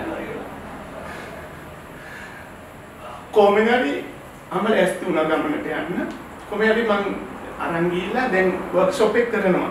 මේ අපේ ප්‍රවීණ රූපලාවන්‍ය ශිල්පී හැරිස් මහත්මයා වර්ක්ෂොප් එක කරන මේකප් කරන හැටි කොණ්ඩ මොස්ස දාන හැටි. ඉතින් දැන් මම ඒව බලලා මම දැන් වර්ක්ෂොප් එක කරනවා අපේ අම්මා. මේකප් කළා දැන් අම්මව අන්දලා අම්මව ස්ටේජ් එකට දැම්මා. එතකොට මට දැන් අද දැන් ඉදා මතක නෑ. අද මතකයි ධනංජය අඳුපු මනමාලි හිටියා සුමුදු වසන්තලා කට්ටිය ඔක්කොම ඒකට දැන් ලංකාවේ අංක 1 කියන කට්ටිය ඔක්කොම හිටියේ ඉදා ඒ වර්ක්ෂොප් එකේ හිටියා. ඒනට කවුරු එක එක අඳුරන්නේ නෑ. මේගොල්ලෝ මේ කවදාද මේ ලංකාවේ 25ක් විතර කලින් සිද්ධියක්. 25කට කලින් සිද්ධියක්. ඒනට මේ කිසිම කෙනෙක් මේගොල්ලෝ මේ ලංකාවේ අංක 1 වෙනවා ධනංජය මේ ලංකාවේ අංක 1 රූපලාවන්‍ය ශිල්පී වෙනවා සුමුදු වසන්ත ඒ වගේම ජනප්‍රිය වෙනවා සමුද්‍ර කියලා කැරක්ටර් එකක් ඉන්නවා මේ කිසිම කෙනෙක් මේ දන්නේ නැහැ අපි කවුරුත් දන්නේ නැහැ. හැබැයි එකම හීනවල ඉන්න මිනිස්සු. ඇත්ත වශයෙන්ම කියනවා නම් මනමාලිව අන්දන්නේ එතන හිටිය 200 250ක් විතර. කට්ටිය කලුතර රත්නපුර වවව මම තැනම මොකට නවලිය පත්තරෙන්නේ මේක කරන්නේ ඉතින් හැම පත්තරේ විකිනේ හැම තැනම ඕක ආවා. ඇවිල්ලා මං හිතන්නේ සුමුදු වසන්තගේ ධනංජය ගොඩාක් කමෙන්ට්ස් දුන්නා ඒ කාලේ මම මේක කියන්න ඕනේ කරලා. අද ධනංජය ඔතන ඉන්නේ අතර මේ කමෙන්ට්ස් නිසා තමයි ධනංජයට හොඳ කමෙන්ට්ස් එකක් දුන්නා. ඒ වගේම හිරිමි ළමයින්ගෙන් මට මතකයි සුමුදු වසන්ත ධනංජය මටත් කිව්වා හොඳ ගමනක් තියෙන දරුවෙක් ඔයා. ඊපස්සේ මගෙන් ඇහුවා ඉස්සෙල්ලාම ඇහුවේ හැරිස් මහත්තයා මේ කවුද? දැන් ස්මාර්ට්ට තේරෙන්න ඕනේ මේක මේ තලක් තෑනි කෙල්ලෙක් නෙමෙයි මේ ඇවිල්ලා තින්නේ නට මේ දරුවෝ ඉන්න විවාහ කාන්තාවක් මේක මොකද්ද මේ කතාව අහගන්න ඕනට ඇහුවා මගෙන් මේ නිරූපිකාව කවුද කියලා මගෙන් මම අපේ අම්මා හැරිස් මහත්තයා කිව්වා හපුඩි ගන්න. ඉතින් අපි මේ වෙලාව විශේෂයෙන් මතක් කරන්න ඕනේ මේ වගේ දෙමව්පියෝ අපි මතක් කරන්න ඕනේ දැන් කාලේ ඉන්න අම්මලාට තමන්ගේ දරුවන් යන ගමන මොන ආරයටද යන්නේ තමන්ගේ හැකියාවන් තියෙන මොනවද තමන්ගේ දරුවාගේ හීනේ මොකද්ද කියලා අඳුනගත්තා නම් සමහර විට සමුද්‍රගේ අම්මා එදා දවසේදී ඒකට බැහැ කිව්වනම් ඒ මාර්ගේ හරස් කරා නම් සමහර විට සමුද්‍ර අද උසස් පෙළ හදාරලා සාමාන්‍ය පෙළ හදාරලා ඒකෙන් පසුබට වෙච්ච දරුවෙක් විදිහට සමාජයේ කොහෙත් තරක නතර වෙන්න පුළුවන්. ඉතින් ඒ හීනය තමන්ගේ හීනේ තමන්ගේ දරුවම හරියටම අඳුරන්නේ දෙමව්පියෝ. වැඩියෙන්ම අම්මා. ඒ අම්මා හරියට අඳුරගත්ත හින්දා අද සමුද්‍ර කියන සුවිශේෂී චරිතය අපිට ලංකාවේ අපිට දකින්න ලැබිලා තියෙනවා. ඉතින් ඒක අපි අම්මව ඉතාමත්ම ආදරෙන් ගෞරවයෙන් සිහිපත් කරනවා. ඊපස්සේ අම්මට මුලින්ම චී එකක් ලැබුණා නම් ඒ වේදිකාවේ එදා කිව්වා මෙහෙමයි. එදා මගේ අඩුපාඩුවකට තිබේ මේකප් එකේ වටිනේ මම කොණ්ඩ මොස්ත්‍රේ පොඩි අඩුපාඩුවක් තිබ්බේ. කොණ්ඩ මොස්ත්‍රේ ඇත්තම කියනවා නම් දවල් උදේ ඇඳුම් ඉතින් දවල් හවස් වෙනකොට තමයි මේක කරගන්නේ. ඉතින් කොණ්ඩේ බෑලා තිබෙන්නේ. ප්‍රොෆෙෂනලි නෑනේ විහංග. ඉතින් ඒ වුණාට සහභාගී වීමයි එතන වැදගත්. මගේ අඩුපාඩුවට කිව්වේ මේ කොණ්ඩ මොස්ත්‍රේ විතරයි වගේ අඩුපාඩුවක් තියෙන්නේ. නැත්තම් මේකප් එක සාරියට ලස්සනට ඔයාම තිබ්බා. මල්බුකියට ලස්සනයි. ඇත්තටම ඒ ටික කිව්වා. ඉතින් එදා අම්මා ආවේ නැත්තම් මේක ඔයා කියනවානේ. අද මම මේ පුතිය ඔයත් එක්ක මේ වගේ සාකච්ඡාවක් කරන්න පුද්ගලයෙක් නෙමෙයි. කෙනෙක් කැරක්ටර් එකක් නෙමෙයි, චරිතයක් නෙමෙයි. ඒ කියන්නේ චරිතයක් පනපෙව්වේ එදා ඒ වේදිකාවේ නිරූපිකාවන් බොයෝවේ ගියක් ගානේ ගියේ මට අන්තිමට අම්මා නිරූපිකාවක් වුණ නිසා තමයි අද මම මෙතන මේ විදියට මනමාලියෝ දැන් 12000කට වඩා ආසන්න සංඛ්‍යාවක් මගේ අතින් මම හැදගන්නලා තියෙනවා. මම ඒක ඕන තරම් ඒ 12000කින් එකකින්වත් මට අද වෙනකන් කම්ප්ලේන් එකක් කරලා නැහැ. මගේ වැඩේ ඔයා බාහිර කරා මගේ වැඩේ හැමෝම කියන්නේ මම හිතුවටත් වඩා හොඳට අදටත් මම මාරි. ඉතින් එදා මම හිතනවා වියංග මම එක ගෙවල් වල ඉන්න එක ගෑනුන් අරන් ගිහිල්ලා සිංහලෙන් මේ කතා කරන්නේ. ගෑනුන් අරන් ගිහලා මම මේ වේදිකාවේ නැගුවට වඩා අද මට ලොකු ආශිර්වාදයක්. අම්මාද ජීවිතුනේ තුනේ මගේ පිටිපස්සේ ඉඳගෙන මට උදව් කරනවා කියලා මම එක දන්නවා. ඒ මතකේ අපිට ආදරෙන් මතක් කරන්න පුළුවන් සමුද්‍ර. ඉතින් ඒකම තමයි වෙන්න ඕනේ. ඉතින් අනික ඔයාලට මෙහෙම වෙන්න සමුද්‍ර දැන් ඔයා වෙන කෙනෙක්ව එක්කගෙන ගියා නම් සමහර වෙලාවට දැන් එයාට අවශ්‍ය නැහැනේ ඔයාගේ ජයග්‍රහණය. ඒ facial expression එකේ දාන mood එක ඔක්කොම අම්මගේ තියෙන අනිවාර්යයෙන් මේ මගේ පුතා වෙනුවෙන් මේක ලස්සන කරන්න අපි මේක හරියට කරන්න ඕනේ කියන දේත් එක්ක අර සුසාන්තිකා රට වෙනුවෙන් දිවුවා වගේ තමයි එදායි අම්මා මං වෙනුවෙන් ඒක කැපකිරීම කරේ. ඉතින් ඒක නම් මගේ ජීවිතේ පළවෙනි නිරූපිකාව ඇය. ඉතින් මම ඒ කියන ගරුණාම්බේ අදටත් දෙනවා මට අදට කවුරු ආවත් මං කියන මගේ පළවෙනි මනමාලි ඇය. ඊට පස්සේ ආපු සීලු මනමාලියට ස්තුතිවන්ත වෙනවා මා විශ්වාස කළ අදට මනමාලි වන්දනය. ඉතින් ඔන්න ඔතන තමයි විහංග මගේ පළවෙනි මනමාලි හැඩගැන්වීම. ඊට පස්සේ මම අවුරුද්දට එකක් දෙකක් ඒ වගේ මනමාලියෝ ගමේ මං උසස් සාමාන්‍ය පෙළ කරනකම් මං හිතන්නේ මං මේ වැඩසටහන යනකොට මම 9 වසරේ 8 වසර හෝ 9 වසර මට හරියට වර්තමාන මතක නැහැ. කොහොමද වැඩසටහන යනකොට මම ඉස්කෝලේ දවසක් එක මම ඉස්කෝලේ යන්නේ නැතුව තමයි මම මේ වැඩසටහන කරේ. සමා වෙන්නේ නැහැ. මම සෙන්සුරාදා ඉරිදානේ. සාමාන්‍ය ඔයගේ වර්ක්ෂොප් තියෙන සෙන්සුරාදා ඉරිදා ඒ වගේ දවසක. කොහොමද මම වර්ක්ෂොප් එක කරා. උසස් සාමාන්‍ය පෙළ මට මතකයි සිංහල විෂය කරන දවසේ පාන්දර මම මනමාලි කන්දලා තමයි මම හැබැයි මම සිංහල විෂයට D එකක් තිබ්බා. ඒක මම කියන්න සිංහල සාහිත්‍ය D සමර්ථ තිබ්බ ගන්න. ඒකනේ DCSS තියෙනවා. ඉතින් මට D එකක් තියෙනවා සිංහලට. ඉතින් ඒ ගමන් සතුටු වෙනවා මගේ අධ්‍යාපන කටයුතු මම අඩාල කරගත්තේ නැහැ. මම මගේ ජීවිතේ මම අද මෙතන මම තනියෙන් නැගිටින මම අද ගෙවල් දොරවල් අරගෙන හැදුවා නම් වාහනයක් ගත්තා නම් ඒ මගේ සාරය. අද මම මේ පුටුවක් ගත්තා නම් ඒ මගේ සාරය. මට කවුරුත් මේ gift එකක් දීලා නැහැ. මට gift එකක් ඇතර මෙහෙක් කරනකොට gift එකක් කාටවත් දීලා නැහැ. එහෙම gift එකක් කියලා මේක මෙහෙම කියලා මට දීලා නැහැ. ඉතින් ඒ නිසා මම මේ ගොඩනගා ගත්තා නම් අද මම පෙන්සිල් එකක් මම මොනවා හරි පුටුවක් මම මගේ වෘත්තිය තුල මම මොනවා දෙයක් කරත් ඒ මගේ මට අඩුමන් නෑදෑයෙක්වත් අම්මයි තාත්තයි හැරෙන්න මට නෑදෑයෙක්වත් කිසිම දෙයක් මට gift එකක් කියලා මට දීලා නැහැ. ඒක ඕන තැනක කියනවා. මට නෑදෑයෝ ඉන්නවා. මට gift එකක් කියලා. එහෙම දීලා නම් තියෙන අම්මයි තාත්තයි ආච්චි හැරෙන්න මට කවුරුද දෙන්නේ. මොකද ආච්චි අදටත් රුපියල් 100ක් හරි දෙනවා. රුපියල් 500ක් මුටු කරලා කාටත් හොරෙන් හරි දෙනවා. මොකද මම තාච්චිට දෙනවා. අදටත් මම දෙනවා. ඒනට ආච්චිගේ හැටියක් දෙනවා. ඒ වගේ තමයි අම්මයි තාත්තයි හරනකොට එහෙම දුන්න නම් දුන්නේ ආච්චි විතරයි. ඊට පස්සේ පසු කාලින මගේ පසුම කාලින මගේ පොඩි සහෝදරයෝ ඉන්නවා. පොඩි සහෝදරයෝ මෑත කාලෙ 2009 පස්සේ ඉපදිච්ච පොඩි සහෝදරයෝ ඉන්නවා. ඒගොල්ලෝ දැන් ජොබ් කරනවා. එයාලා මගේ වර්තමානයේ මට එහෙම ඕපනින් එකකට එහෙම දේවල් වලට ඇත්තට මට ඒ වගේ උදව් මේ gift එකක් කියලා එහෙනම් මට ඒ වෙනකම් මට කිසිම කෙනෙක් gift එකක් නැහැ. gift දෙන්න තරම් සුසු නැතුවත් ඇතිනේ. ඉතින් ඒක මම ඒව මම බලාපොරොත්තු වෙන්නේ මම දේවල් කළා නෑ. ඉතින් ඔතන තමයි මගේ ආරම්භය උනේ. ඊට පස්සේ මම උසස් පෙළ කරා. උසස් පෙළ කරලා නෑ සාමාන්‍ය පෙළ කරා. සාමාන්‍ය පෙළ මාස 3ක් විතර ඉන්න ඕන ඉස්සර උසස් පෙළ එක්සෑම් එක කරලා. ඉතින් මම ඒ වකවාන විහංග මම බලාපොරොත්තු කියලා මම පොඩි කතා පොතක් ලියලා තිබ්බා. ඔයාගේම නිර්මාණය සෝත්‍රාන්තය. ඔව් බලාපොරොත්තු. මම ඒක ලියලා මම නිකන් කෙටි කතාවක් වගේ ලියලා තිබ්බේ. මගේම චරිතේ මම අර මම චීන කියවලක් තියෙනවා අර ඔයා මිනිස්සෙක් පරිණත මිනිහෙක් වෙන්න නම් දේවල් තුනක් කරන්න කියලා. ගහක් හිටවන්න, පුතෙක් හදන්න, පොතක් ලියන්න කියලා. ඒ කියන්නේ පොතක් ලියන කාර්යයක් කරලා තියෙනවා. කරා. මට මතකයි මම ඒක සාමාන්‍ය පෙළ කරලා මාස 3යි. එතකොට මම එතකොට තිබුණා පත්තරයක හරි ටීවී මට හරියට මතක නෑ කොමඩි ටෙලිවිව් ආයතනයේ සිනමා හා ටෙලිනාට්‍ය කරණීය පිළිබඳව අංග රචනය මේ කෝස් එකක් කරනවා. ඉතින් මම එම ආයතනයට ගිහිල්ලා මම ලියාපදිංචි වෙලා රුපියල් 5000ක් කෝස් එක. දැන් සාමාන්‍ය ගාන 5000ක් වගේ. ඉතින් දැන් මේ වැඩි 50000ක්.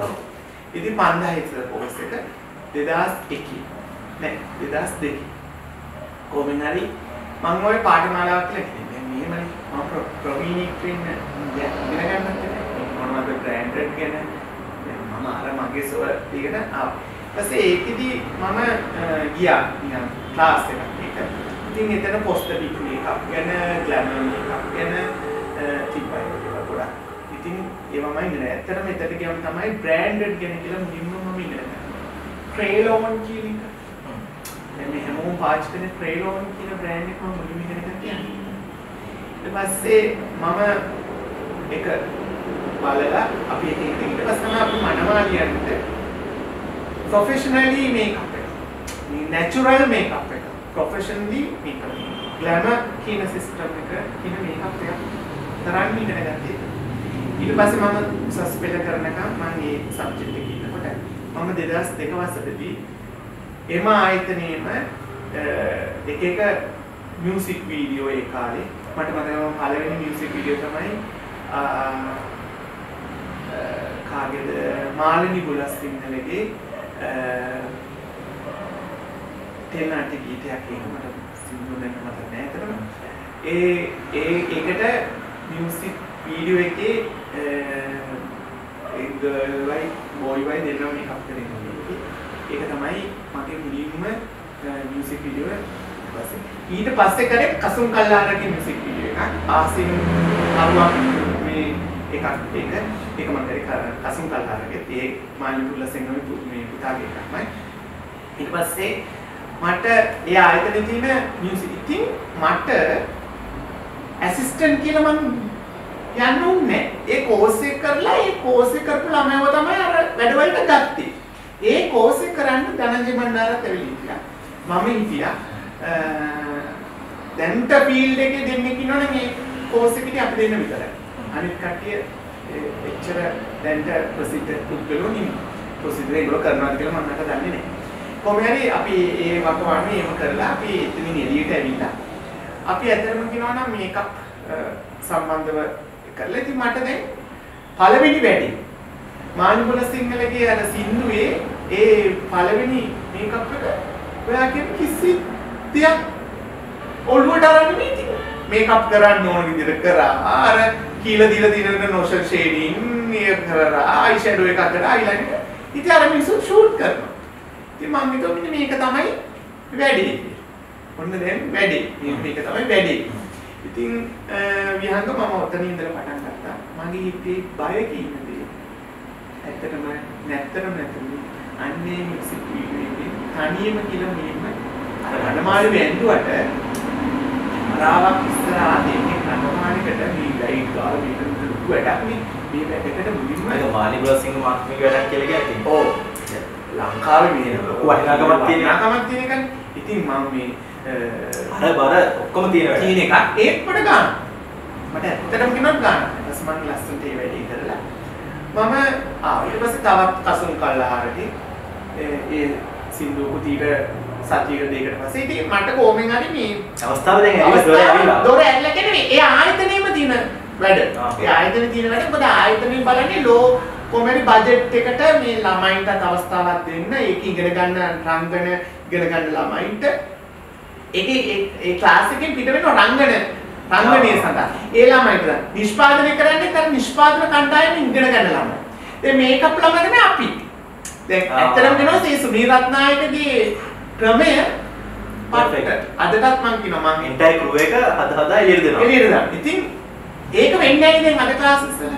එදා ඒ ක්ලාසස් එකක් කියලා එහෙම තිබ්බනම් මේ සුනීල් රත්නායක මහත්මයා කරපු මේ වැඩේ නිෂ්පාදනය කරන ළමයි අධ්‍යක්ෂණයත් කරන ළමයි ඊළඟට නිෂ්පාදනය කළ කොහොමද ඒ සින්දුවත් හැබැයි විකාශනය වෙනවා රූපවාහිනී වල රූපවාහිනී සංස්ථාවේ මම අනන්ත දෙකට මේ සින්දුව යනවා කොහොමද හරි ඒ දවස්වල තිබුණු නාලිකාව අතරේ කොහොමද හරි ඔක විකාශනය වෙනවා ඉතින් ටීවී යනකොට ගොඩක් සතුටුයි මේ මම කරපු මේකප් එකක් මම කරපු කොනවත් යනවා ඒ වෙන්නේ ඉතින් ආසයි ඊට පස්සේ තමයි මගේ පළවෙනි ටෙලි නාට්‍යය පටන් ගන්නවා ඒගොල්ලන්ගේ ඒගොල්ලෝ කර ඉන්න එක නේත්‍රාංජලි තමයි මුලින්ම ටෙලි නාට්‍යය ඒකේ නීමිලි දෙන්න කොට තමයි මේ ප්‍රධාන චරිතය රංගවන්නේ ඉතින් ඒ ටෙලි නාට්‍යය පටන් ගත්තට පස්සේ මම 2000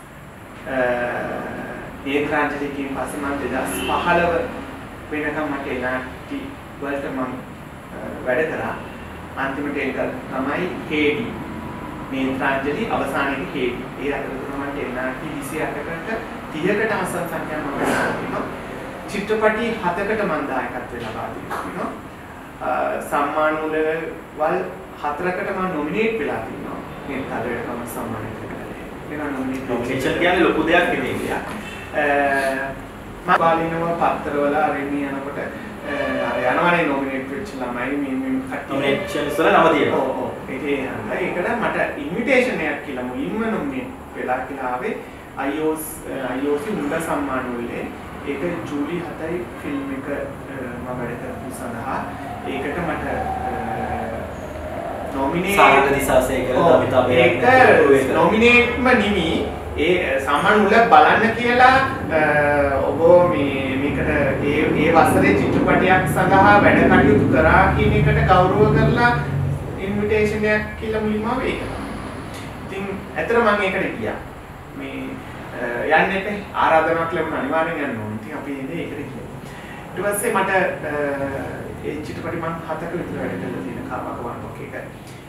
ඊට පස්සේ මම ටෙලි නාට්‍යත් කරලා මම ඇත්තටම මට ටීවී කමර්ෂියලුත් 2000 ගානකට මම කරලා ලංකාවේ සියලුම කමර්ෂියල් මම කියන්නේ අදටත් පරණ ටීවී කමර්ෂියල්ස් වල මම කොහොමරි සෑහෙන අපි ප්‍රධාන වශයෙන් වයිරල් වෙච්ච දෙක තුනක් මතක් කරමු නම් වශයෙන් සම්පත් බැංකුව කමර්ෂියල්ස් කරලා තියෙනවා ඊළඟට මම කරලා තියෙනවා ඩේටා ඇඩ් එක ටූත්පේස්ට් ඇඩ් එකක් කරලා තියෙනවා ඉස්සෝරි ඇඩ් එක Yandex ඉස්සෝරි ඇඩ් එකක් කරලා තියෙනවා මට මතකද කොහොඹ ඇඩ් එක කොණ්ඩ සනෝ ආශිකාගේ ඒක ඊට පස්සේ ලිප්ටන් ලාओजी යාපනයේ යුද්ධය නතර කරලා පළවෙනි ලිප්ටන් ලාओजी නෑ ලිප්ටන් ලාओजी එක යුද්ධය නතර කරලා ඉවර වෙලා යාපනයට යන්න පුළුවන් කරපු ඒ අවුරුද්දේ පළවෙනි එක තමයි තමිල් සිංහල කට්ටියගේ කොලැබොරේෂන් එක කරපු කමර්ෂියල් එක යාපනයේ ගිල කරේ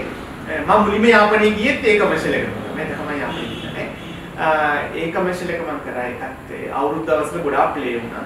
ඉතින් ඒක තමයි දැන් මෙහෙම වෙද්දි සමුද්‍ර ඔයාට මොන වගේ හැඟීමක්ද තියෙන්නේ දැන් අර මම පුංචි කාලේ ගත්ත එෆර්ට් එක මම කවුරුත් හිටියේ නෑ මත් එක්ක එකතු වෙලා මේවා කරගෙන මම තනියෙන් ආපු ගමන දැන් මම මේ විදිහට දැන් සාර්ථකත්වයේ යද්දි දැන් ගමන් බිමන් යනවනේ මොන වගේ දේවල්ද හිතුනේ නෑ හිතෙනවා මෙහෙම එකක් තිබ්බා බිහංග මුල් කාලේ යනකොට දැන් මේ අද කරන වැඩේ මම මේකප් එක ගැන හිතනවා මම මේ විදිහට මේකප් එක කරනවා මේ විදිහට කරනවා කොණ්ඩ මොස්ත්‍රේ මේ කෙල්ලට මම මෙහෙම කරනවා මේ කෙල්ලගේ මේ දැන් සමකලේ කෙල්ල අපිට පෙන්නනවානේ කලින් මෙයා තමයි මොඩල් මෙයා තමයි බෝයි මේ කෙල්ලෙක් කරනවා මම කියනවා මෙයාට මේ විදිහට කරනවා මේ එහෙම කියලා හිතා දැන් ගමනාන්ති යන්නේ මේ වඩ පිට බලන්නේ නෙමෙයි වැඩි එනකොට තමයි වඩ පිට බලන්නේ යනකම් බලන්නේ ඒක ඒ දවස්වල මෙයාට සල්ලි කීයක් දෙනවද වැඩි ඉවරලා සල්ලි ගන්න ඕනද ට්‍රාන්ස්පෝර්ට් එකක් දෙනවද ඕව බලන්නෙත් නෑ දැන් අර මුල් කාලේ ඒතර මොකද අපිට ඕනේ වැඩනේ අපිට කොහොමද ඕනේ වැඩ ඒ කියන්නේ අවස්ථාව නැත්තම් මොකුත් කරගන්න ඔව් ඒනොත් ෆීල්ඩ් එකට එන්ට වෙන්නේ නැත්නම් මම එන්ට වෙලා ඉන්නේ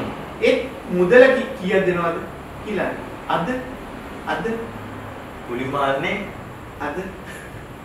අද අපි මොඩල් ජීවිතේට ෆොටෝ ෂූට් එකක් කරලා නැති ජීවිතේට කිසිම රෑම්ප් එකක් ගිහලා නැති මොඩල්ස්ලාට අපි නිකන් හරි යවුවොත් Facebook එකේ දැකලා මේ මල්ලි වැඩක් කරමුද නංගි වැඩක් කරමුද ඒ කරමු කියලා ඊළඟට අන්තිමට අයියේ පේමන්ට් එකක් දෙනවද කොහොමද කියලා අද ඒක අපි එදා සල්ලි දෙනවා දුන්නොත් හා කියලා දෙන ගාන අරගෙන මං හිතන්නේ මගේ පළවෙනි වැඩේට මුලින්ම මට හම්බුනේ රුපියල් 750ක්.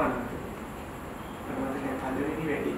ඒනේ මං කියන්නේ අර මානිපුලා සිංහලගේ වැඩේ නෙමෙයි. ඒ ඔක්කොම ෆ්‍රී. මං කියන්නේ මුදලක් අරන්. ඊට පස්සේ මට රුපියල් 15000ක් වගේ මුදලක් හම්බුනේ පළවෙනි වෙළඳ දැන්වීම. පළවෙනි වෙළඳ දැන්වීම කියන්නේ ඒකත් ආයතනයේ මට්ටමේ නෙමෙයි. මම පර්සනලි ගිය වෙළඳ දැන්වීම රුපියල් 15000ක් හම්බුනේ මට පළවෙනි වෙළඳ දැන්වීම. දැන් අද ඒක ලොකු මුදලක්. ඒ කාලේ ලොකු මුදලක්. දැන් අපි ඊටතර ලොකු මුදලකට අපි යන්නේ. දැන් සමහරකට අදටත් අනේ රුපියල් 15000ක් මට කතා කරන අවස්ථා තියෙනවා මේ මියුසික් වීඩියෝස් වලට. අදටත් යන්නේ නැහැ. මම යන්නේ ඉතින් මගේ කාලේ අවශ්‍යතාවය නැහැ මං කරන බ්‍රෑන්ඩ් මෙහෙමයි. මම ඊට වඩා අඩුවට කරන ළමයි හොඳට ඉන්නවා. මේ ළමයට අවස්ථාවක් දෙන්නත් අර ඉවසල ප්‍රගුණ කරලා හරියට හදාගත්ත වේදිකාව දැන් ස්ථාවරව පාවිච්චි කරනවා. ඔව් ඉතින් අපිට ඇත්තටම ඕනේ එහෙම අපේ තුට්ටු දෙකට අපේ කන්න නැතත් බොන්න නැතත් මම ඇත්තටම යන්නේ නැහැ. ෂෝට්කට් වලින් නෙමෙයි ඇවිල්ලා තියෙන්නේ. නෑනේ. මට කවුරු උස්සලා දැම්මෙත් නෑනේ. මට බන්දේසි දාලා දුන්නෙත් නෑනේ. ඉතින් මම්ම තමයි මේක හොයාගෙන කරගෙන ආවේ. හැබැයි මට ඇදෙම මෙහෙම තියනවා දීනක. ඒක මගේ වාසනාව. හරිද? මට කිසිම බාධාවක් ආවේ නෑ. මම O level කරා, A level කරා. මම ෆීල්ඩ් එකට ආවා. ඒ කියන්නේ බලන් හිටියේ නේ. අනේ මට කවුරු වැඩක් දෙනකම් බලන් ඉන්නවනේ මට අරයාඳ ගහනකම් ඉන්නවා. ඒ ඔයා කියන්නේ මට පළවෙනි චිත්‍රපටයේට මේ කරගෙන ඉන්න චිත්‍රපටයක මග නැවතිලා සමර්ථා කියලා චිත්‍රපටයක මිල්ටන් ජයවර්ධන මේ ලංකාවේ ඉන්න අධ්‍යක්ෂවරයෙක් නිෂ්පාදකවරයෙක් මිල්ටන් ජයවර්ධන ස්වර්ණ EAP මාධ්‍යාලයේ ඉන්න මම මේ වෙනකොට අනේ ටෙලිනාට්‍ය විතරයි විහංග කරලා තියෙනවා. මම සිනමාවක් කියලා කරලම නැහැ ඒ වෙනකොට. සිනමාවකට අත තියලා නැහැ. මම වේදිකා නාට්‍ය රිහර්සල් කරනවා ජෝන් ද සිල්වර් කියලා. එතකොට මගේ පළවෙනි වේදිකා නාට්‍ය. ඒ කියන්නේ මම රංගපාන පළවෙනි ඒක මම 2005 සුනාමි ඇවිල්ලා රට මේ වෙලා ඒකෙන් පළවෙනි. ඒකෙන් මම හොඳම සහාය නළුවා සම්මාන ගත්තා 2005. දිගටම අරගෙන ගියේ නැද්ද මේ වෘත්තිය? නෑ අනේ මම එහෙම නෑ. ඔර වේදිකාව අනේ මට අඬ ගැහුවා. වේදිකාව කියන්නේ සමහරක් වෙලාවට මම ඒක නවත්තලා වේදිකාවත් එක්ක ගියා නම් මම අද නළුවෙක් වෙනවා. මට ඇඩ් කරන්න බැරි ඊට වඩා හම්බ කරන්න පුළුවන් මේ ශාස්ත්‍රය. නෑ නළුවෙක් කියන එක හරි වැදගත් රස්සාවක්. ඒකට ඕන. හරි. මම අංගරචනයේ තමයි මම ඒක කරනවා. මම අරකේ මම 2005 ආවා. ඊට පස්සේ මම විජිත් ඇදවලගේ වේදිකා නාට්‍ය මේ වේදිකාවත් පොඩ මතක් කරන්න ඕන කියනවා. මම ඒකත් කරා කියනකොට ඒක කරනකොට ඒක රිහර්සල් කර ඉන්නකොට තමයි මිල්ටන් ජයවර්ධන මාව හොයාගෙන ආවේ. අපි කර ඉන්න චිත්‍රපටයක මේක පොඩි පැච් ෂොට් එකක් තියෙනවා. මිල්ටන් ජයවර්ධන කියලා කියන්නේ ලංකාවේ ඒ වෙනකොට සිනමාව ආක්‍රමණය කරපු මිනිස්සෙක්. මේ මිනිස්සේ මාව ජෝන් ද සිල්වා එකට හොයාගෙන ආවයි කියලා කියන්නේ මට පිටම ඉනක්වක් වගේ. ඊට පස්සේ මේ එතකොට මට ඇත්තටම මම පොරක් කියන්නේ. අන්න ඒ වචනේ මම ඇත්තට පොරක්. මොනවාරි මගේ වටිනාකමක් තියෙනවා කියලා හිතනවා. ඊට පස්සේ ඒ වෙනකොට මම කියන්නේ මේකප් ආටිස්ට්ලා දෙන්නෙක් තුනේ රෙකමන්ඩ් කරලා තිනවා සමුද්‍රව ගන්න මේ ඔයගොල්ලෝ වැඩේට අපිට එන්න විදියක් නෑ. ඔය ඒක ඉතින් එතකොට කාංචනා මෙන්ඩිස්ුයි කමල් අදරාජ්. ඒ කියන්නේ පිස්සුවක් මුතුවක්. කමල් කාංචනා දාමු කාංචනා ඉතින් ආපු අලුත පළවෙනි චිත්‍රපටයේ සෙකන්ඩ් චිත්‍රපටයේ දුක කාංචනාගේ දෙක හරි තුන හරි කමල් අදරාජ් කියන්නේ සීන අද හේමාල්ගේ තන ඒ කාලේ කමල් අදරාජ් මේ කමල් අදරාජ් කියලා අදටත් ඉතින් තමන්ගේ රැකගෙන ඉන්නවා තාමත් කමල් අදරාජ්ගේ කොණ්ඩේ හදලා මේකප් එක කරලා මට ඒකේ එදා දවසේ වැඩක් ඉතින් දවසේක වැඩක් ඉතින් මේ ඒගොල්ලන්ගේ කැෂ් ෂොට් එකක් ඒ චිත්‍රපටයේ රිලීස් කරන්නේ. එතකොට ඒ චිත්‍රපටයේ තමයි මට මුලින්ම සංජය නිර්මාල් කියන පුද්ගලයාවත් හම්බෙන්නේ. එතකොට අපි දෙන්න කතා කරලා නේ එයාගේ චිත්‍රපටය. එයාගේ චිත්‍රපටයක් ඒක. ඉතින් අපි මම සංජයත් එක්ක කතා කරලා නැහැ මුකුත් නැහැ. පසු කාලීනව සංජයගේ චිත්‍රපටය ජූලි 7යි ජූලියා ෆිල්ම් ජූලියා ටෙලිනාට්‍ය ඊළඟට සමර්ථා ඊළඟට හේඩි ඊළඟට තව සඳසිත්තම් ඒ නාට්‍ය වල ඔක්කොම වැඩ කරේ අන්තිමට මම යන්නේ ඒගොල්ලෝ දෙන්න. ඉතින් පළවෙනි චිත්‍රපටයේ අධ්‍යක්ෂවරයා වුණේ එතකොට මට සංජය නිර්මාල්. අවසාන චිත්‍රපටයේ අධ්‍යක්ෂවරයා වුණේ සංජය. සාත් අවිස්සරට ගමනක් යන්න තියෙනවා. තියෙනවා මම කරන්නේ නැහැ විහංග. මොකද ඇත්තටම මම ඔය ෆීල්ඩ් එකෙන් අයින් වුණේ සල්ලි. මට ගොඩක් නිෂ්පාදකවරුන්ගේ මට ලක්ෂ 10කට වඩා ඉන්නේ. කැත නැතුනේ. ලක්ෂ 10කට වඩා ඉන්නේ. හැම ගොඩක් ටෙලිනාට්‍ය එකක් දෙකක් අපි නෑ. අපි වැඩේ කරලා තියෙන්නේ. අවසාන එපිසෝඩ් 10 20 හැමදාම අපිට ෆෝල්ඩ්. ඉතින් අපි දුරකථන වලින් කතා කර ගිහිලා ඊට වඩා දුරකථන සංඛ්‍යාව දෙන්න. ඉතින් ඇත්ත වශයෙන්ම කියනවා නම් එපා වෙනවා. ඔන්න ඔය කාලේ අපිට සල්ලි කින්දේ අත්‍යවශ්‍ය කාලයක්. අපිට මුල් කාලේ සල්ලි ඕනේ නැතුණාට දැන් මුල් කාලේ ඉඳන්ම සල්ලි හම්බ කරන්න හදන්නේ. අපිට මුල් කාලේ සල්ලි අවශ්‍ය තිබ්බේ නෑ. අපිට කන්න ගෙදරින් කොහොමද තිබුණා. ඒතකොට අපිට බස් එක යන්නත් ගෙදරින් කොහොමද දුන්නා. සමහරట్లాට අපිට අඬ ගන්නකොට ට්‍රාන්ස්පෝර්ට් එකේ ඉල්ලන්නේ මේකප් බොක්ස් එක මම බස් වල අරන් ගියා. හොඳම කතාව තමයි. ඔය මගේ මේකප් බොක්ස් එක කිලෝ 10ක් විතර බලයි. ඊටත් වඩා බලයි. ලංකාවේ දරුණුම යුද්ධයක් වෙන කාලෙක ඔය බොක්ස් එකක් කරන් බස් එකට නගිනවා කියලා කියන්නේ ආයේ නෑ ඉතින් මුළු බස් එකම මගේ දිහා තමයි බලන්නේ. චෙක් කරනවා ඇති. අයියෝ ඔය බොක්ස් එක චෙක් පොයින්ට් මං හිතන්නේ ඒ බොක්ස් එක තාමත් තියෙනවා. ඔය බොක්ස් එක චෙක් කරලා ඇති චෙක් පොයින්ට් එක 10කට වඩා. මොකද බස් එක නැග්ගත් කිසිම මිනිස්සෙක් හිටගෙන ගියත් ඔය බොක්ස් එක ගන්නෑ කවදාවත්. ඒ ගන්න තියෙන රටේ තත්ත්වය එක කාටවත් වැරදි කියන්න බෑ. හරි බය මරණ බය බෝම්බයක්ද ඊටත් මාව මිනිස්සු අඳුරන්නෙත් නෑ. මම දන්නෙත් නෑ. මේ මිනිස්සයා කවුද කියලා දන්නෙත් නෑ. සමහරట్లాට මට බෑග් එක දෙන්න බයයි. ඒ මිනිහා මගේ බෑග් එක ඇරලා බෝම්බයක් දැම්මොත් ඒ වගේ වකවානුවක් අපි ඒ වගේ වකවානුවක අපි ජීවත් වෙච්ච මිනිස්සු පැත්තෙම යුද්ධෙත් එක්ක. ඒක දැනෙන්නේ නැහැ දැන් ඉන්න අය ගොඩක් දැන් ඊට යුද්ධේ නතර වුණා කියන එක විතරයි. ඒකට අපි යුද්ධේ දරුණුම යුද්ධේ පාරේ ඒ මර බය කියන එක ඒක දැනුනොත් හැරෙන්න කිසිම කෙනෙක් එක උපකල්පනය කරලා අහලා ෆිල්ම් එකකින් බලලා ගන්න බෑ. ඒ හන්ද තමයි විහංග ජීවිතේ දරුණුම කාලේ තමයි ඔය බස්සල මේක බොක්ස් එක කරන්නේ. දැන් ආයෙත් වාහනයක් නැතු කාර් එකක් නැතු ලොකේෂන් යන්න බෑ. මදිකම. හද අපි ඕව බැලුවේ නෑ මේ. අපි කොහොමෙන් හරි අදටත් අපි රැඳිලා ඉන්නේ මොන විදිහකට රැඳිලා ඉන්නේ? අපි මේ ශ්‍රේෂ්ඨයට එකක් අපි රෙස්පෙක්ට්. අදටත් සමුද්‍ර කියන කැරක්ටර් එක ෆීල්ඩ් එකට රෙස්පෙක්ට්. මම අද වෙනකම් මගේ නමට මගේ දෙමාපියන්ට කැත වෙන විදිහ මම වචනයක් හදාන්නේ නමක් හදාන්නේ. අදටත් නිෂ්පාදකවරු ඕනම ටීවී channel එකක මම ඕනම බය නැතුව කියනවා මේ මගේ මල්ලි මේ මගේ නංගි පුළුවන් නම් ඔයගලගේ channel එකේ වැඩක් මොකක් හරි වේගන්ස් එකක් තියෙනවා කියන්නේ කියලා. ඔබගේ මල්ලි නම් අපි මොනවා හරි කරන්න ඕන කියලා ඊට පහුවෙන්ද ඇත්තටම කතා කරලා වැඩ දෙන්න. ටෙලිනාට්‍යයක් වුණා මේ ලංකා ජනප්‍රිය ටෙලිනාට්‍යයක් වුණා මේ මගේ මල්ලි පුළුවන් ඔකට ඔයා නිසා අපි යන්නේ. කියන තැන විහංග ඒක තමයි විහංග මම මොනවා වුණා සල්ලි මෙන්නේ හම්බ කරේ. අන්නේ මිනිස්සු හම්බ කරපු නිසා තමයි අද මම මේ විදිහට ඉන්නේ. හැබැයි වැදගත් මිනිස්සු.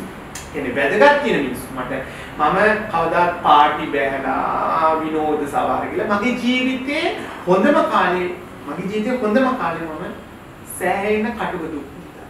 ඒ කියන්නේ මේකප් බොක්ස් එක බස් වල අරන් ගිහිල්ලා මේව ගිහලා අරවම කියලා ඒ දුක් විඳිනවා. ඒ වගේම පසු කාලින් දැන් ෆීල්ඩ් එකේ ගිහිල්ලා දැන් සල්ලි ඕන කාර්ය වෙනකොට අපි මගේ පළවෙනි රූපලාවන්‍ය කාර්යය 2009 මම පටන් ගන්නේ.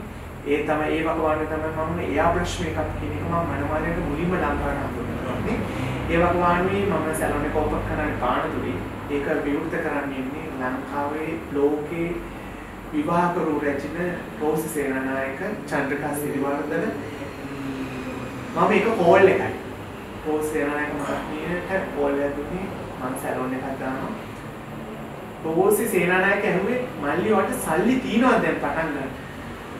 එහෙම වුණත් දෙන්න කැමතියි. ඇයි විශ්වාසය. විශ්වාසය. quality. ෆීල්ඩ් එකට අවශ්‍ය පුද්ගලයෙක්. මට ඇවිල්ලා එතන මට ලොකුම gift එකක් දුන්නා නම් ඒ දුන්නේ ඡන්ද කසිරි වර්ධනයි රෝසේනායි. මම මුදල කියන්නේ හැබැයි ලොකු ගාණක්. ලොකු ගාණක්. අපි නිකන් කිමු ලක්ෂයට එහා කියලා. ඒ වගේ ගාණක් මට ඒ දෙන්න දුන්නා. මෙහෙම ඇවිල්ලා මමට ගන්න මොකද්ද? ඒක බලාපොරොත්තු වෙන්නේ මම ඒ දෙන්නට ආරාධනා කරේ මේ මගේ සැලොන් එක ඕපන් කරන්න. ගෞරවයක් විදිහට එන්න. ඔයා කියන්නේ එතකොට පාර්ලිමේන්තු මන්ත්‍රීනිය. හරිද? මේ ලෝකයක් ගන්න කෙනෙක්. ඒ කියන එක කොහොමද කියලා හිතන්නකෝ. Mrs World forever. මම මේ පළවෙනි සැලොන් එක. ඒ වෙනකොටත් මම ලංකාවේ ජනප්‍රිය පුද්ගලයෙකුත් නිමිමියා. මේක කියලා ජනප්‍රිය නෑ මට ටෙලිනාට්‍ය සුපර්ස්ටාර් කරලා ශාලනිකාරණ කාලව බිහි කරලා පුවේව වැඩසටහන් වල පළවෙනි රියැලිටි වැඩසටහනේ පළවෙනි මේකප් ආටිස්ට් මම ඒව කරාට ජනතාව දන්නේ නැහැ කවුද මේකප් ෆීල්ඩ් එකේ කට්ටිය දන්නවා පොරක් කියලා කියන්නේ එහෙම කියලා දන්නවා ජනතාවත් මිනිස්සු කවුරුත් මාව දන්නේ එනවාට මට රෙස්පෙක්ට් කරලා එදා පළවෙනි සැලොන් එක ඕපන් කරන ආපු නිසා තමයි අදටත් මට ගෞරවය රෙස්පෙක්ට් ඒ රෙස්පෙක්ට් එක විහංග මම අදටත් කියන්නේ මට වැඩ නැහැ කියලා මට මනමාලියෝ නැහැ කියලා මට සල්ලි තියෙන කාලේ මම රැඟුවෙත් මට නැති වුණා කියලා මම නැහැ කිය අඬන්න කියෙත් හැබැයි මම පෙන්නලා මට නැහැ කියලා පෙන්නලත් නැහැ මට තියෙනවා කියලා හැබැයි මිනිස්සු දන්නවා මට තියෙනවා කියලා මම කෙනෙක්ට අනේ සල්ලි නැහැ කොට පිළිගන්නේ නැහැ හරි මට ඒක එක්තරා හිතන එක ලොකු ආභරණයක් වෙනදී ලොකු පිනක් ඒ කියන්නේ කෙනෙක්ට නැති වුණත් මිනිස්සුන්ට පේනවයි කියන්නේ මට තියෙනවයි කියලා කියන්නේ මට හරියට හිතෙනවා. ඔව්. ඉතින් හරි ඒකාතකට එක ලොකු ආභරණයක් මට. දැන් අපි කිව්වොත් දැන් නිකන් මේ අපි කෝල්ඩ් එකක් දාන්න නැතුව නිකන් අපි එලින් එකක් කියමු දාන්න යනවා. කෝ දෙන්න කියලා ඔක අරගෙන අපි දන්නේ නැත්නම් අපිට බලන්න බෑද මේක ගෝල්ඩ් නෙමෙයිද කියලා බොරු කියන්නේ අපි ඉල්ලයි කියලාද කියලා. ඇත්තම සමානවට ඒක නිකන් ඉමිටේෂන් එක. පිළිගන්නේ අපේ ආරම්භවල පිළිගන්නේ. ඔව්. ඒ ඒකාතකට හිතනවා කියන්නේ ඒක අපිට පෙර ආත්මයක ලැබිච්ච ලොකු ආභරණයක්. අපි ගිය තැනක කොච්චරකට අපිට රෙස්පෙක්ට් කරන්නේ ඒ අපේ ක්වොලිටිය. ඒක විහංග කෙනෙක්ට හදාගන්න අපි අමාරුයි. බලෙන් ගන්න බෑ. බලෙන් ගන්නත් ඒක හදන්න අමාරුයි. ඒක තියෙන්නේ ඒක අපිට තේරෙන්නේ විහංග අපි තැනකට ගියාම අපිට රෙස්පෙක්ට් කරන විදිහ. ඒ රෙස්පෙක්ට් කරන විදිහ හැමෝටම ගන්න බැහැ කියන එක මම දැනගත්තේ මේ වර්තමානයේ මේ සිදුවෙන දේවල්. අපි මොන දේ කරත් අපි මොනවා කරත් අපි ඒ කියන්නේ.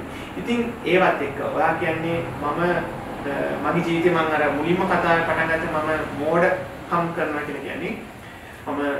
මගේ හොඳම කාලේ මම යාළුවෙක්ට ලෝන් එකකට මම අස්සම් කරලා ලෝන් එකක් මම හදලා දීලා බැංකුව මට රෙස්පෙක්ට් කරපු නිසා තව ගැරන්ටි කෙනෙක් ගත්තෙත් නෑ. මම ගත්තේ ලක්ෂ 15ක් මම අරන් අන්තිමට මම ලක්ෂ 32ක් මගේ මොකද මගේ කීර්ති නාමයට හානියක් කරගන්න බැරුව ඉන්න නිසා මගේ කීර්ති නාමය කෙලස ගන්න බැරි නිසා මේ ක්‍රීප් එකේ ආරෙමි ඉන්න නිසා මම ඇත්තටම කියනවා ලක්ෂ 32ක් මම ගෙවලා දුක් විඳලා මහන්සි වෙලා හම්බ කරපු සල්ලි. ඒකෙන් පස්සේ මම සෑහෙන්න ඩවුන් වුණා මගේ. ඒ කියන්නේ මගේ සල්ලි මම මොකක් හරි දෙයකට යොදවන්න තිබුණු සල්ලි ඒක. එතනින් පස්සේ මම නැවත නැගී සිටියා විහංග මගේ ජීවිතේ මම සෑහෙන්න දුක් විඳා මම මේ හැමදේම හදාගන්න මේවා කරගන්න මම ජීවිතේ හදාගන්න ඉතින් අන්තිමට මම ආයි නැවතත් නැගී සිටියා. මම ඒකත් මං හිතුවා මගේ ජීවිතේ හොඳ පාඩමක්. ඉගෙන ගත්තා. මම හොඳ ජීවිතේ හොඳම පාඩමක් තමයි ඉගෙන ගත්තේ. කිසිම කෙනෙක්ව විශ්වාස කරන්න එපා. තමයි. කිසිම කෙනෙක් විශ්වාස කරන්න එපා. හැමෝටම මේ තරහ වෙන්නත් එපා. අපිට දරා ගන්න පුළුවන් ටොලරේට් අපිට එෆර්ට් කරන්න පුළුවන් ගන්න විතරක් උදව් කරන්න ඕනේ. මොකද එතනින් එහාට මොකද සරලව ඉඳලා ඉඳලාම ගැමියෝ කියනවා ණයට ගත්තට පස්සේ මිතුරත් මුදලත් දෙකම නැති වෙනවා කියලා. ඉතින් ඇත්තට මගේ යාළුවා අදටත් ආගියටක් නැහැ. ඒ කියන්නේ පසුකාලීන මට ආරංචි වුණා යා රටකට ගිහිල්ලා රටේ ඉඳලා ඒ දේවල් කරා කියලා අන්තිමට මම යාවත් බේරගත්තා. මමත් බේරුණා. අන්තිමට මගේ ලොකු ගාණක් මට කියන්නේ මුදලයි පොලියේ ඔක්කොම අර ලේට් චාර්ජස් ඔක්කොම මට ගෙවන්න. ඉතින් ඇත්තටම කියනවා නම් බැංකු මැනේජර් උපෝ ඔයා මේ වැඩේ කරාට කිසිම කෙනෙක් මේ වැඩේ කරන්නේ කරන්නේ ඇත්තටම. එහෙම එක ගෙව්වේ නැත්නම් අදට මට වාහනයක්වත් ගන්න වෙන්නේ නැහැ. අද මට බැංකු ලෝන් එකකින් බැංකු ලෝන් එකකට ගියක් හදන්න බෑ. ට්‍රිප් එකේ තියෙන ප්‍රශ්නේ ඉතින් මම ඇත්තටම එදා ඒක දෙය කරා. ඒක තමයි මගේ ජීවිතේ ලොකුම ඉෆෙක්ට් එක මගේ ජීවිතේ. සල්ලි කියන දේ මියංග අද තියෙන එක නෑ.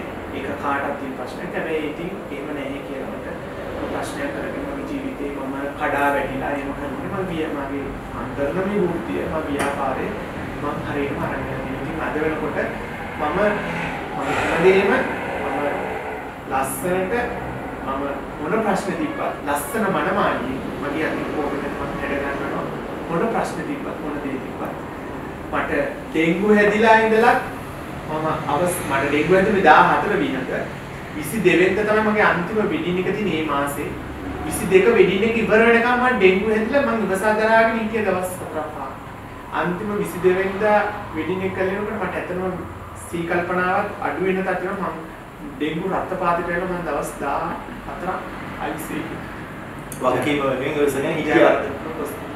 වගකීම සමහරట్లాට මැරෙන්නත් තිබුණා. මොකද මම බ්ලඩ් කවුන්ට් 8ට 16ට කොට ප්ලේට් මගේ අඩු වෙලා තිබුණා. මොකද ඊට චුට්ටක් අඩු වෙච්ච ඊට පොඩ්ඩක් වැඩි ඉන්න අය මේ වෝඩ් එකේ නැති වුණා. අපි කියන්නේ නෑ මේ එහෙම එච්චර අමාරුවේ තියෙද්දිත් වැඩ කරන්න කියලා. නමුත් මෙතන අපි දෙන පණිවිඩය තමයි මොකද තමයි මුක්තිය වෙනුවෙන් කැප කරන රාජකාරිය අවදාමත් වදින්නේ. රාජකාරිය දේවකාරිය. ඉතින් සමුද්‍ර අපි ගොඩක් දේවල් කතා කරා. මම හිතනවා ඔයාගේ ශාස්ත්‍රයට එන්න බලාගෙන ඉන්න කෙනෙක්ට බෙහෙවීම ප්‍රයෝජනවත් මේ ඉන්ස්පිරේෂන් එක මේ තියෙන මේ ධෛර්යය.